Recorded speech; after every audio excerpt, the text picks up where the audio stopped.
Constable ની લેખિત પરીક્ષા માટે આજે હવારોમાં આપણે જવાનું હતું ગાંધીનગર. માતાશ્રી જોડેથી ભાડાના પૈસા લઈને આપણે કરી લીધા એમના ચરણ સ્પર્શ. બાઇક નો ડ્રાઈવર ઉઠીને તૈયાર થાય ત્યાં સુધી તમે જોઈ લો મારા ગુલુમોલુને. બાઇક લઈને રાજુ મને મૂકવા આવવાનો હતો ભીલડી સુધી.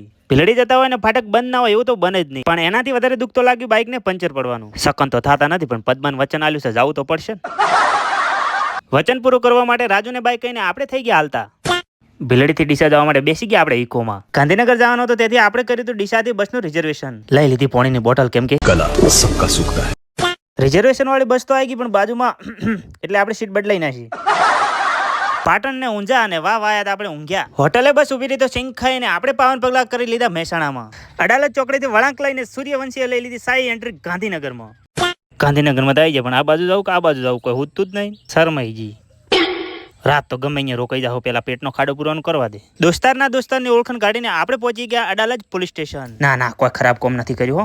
આ રહ્યું આપણે એક નાઇટ રોકાવા માટેનું રૂમ. હું ને મારો રૂમ મિત્ર બંને નીકળી ગયા શાહી ભોજનની તલાશમાં. ये सब क्या देखना पड़ रहा है?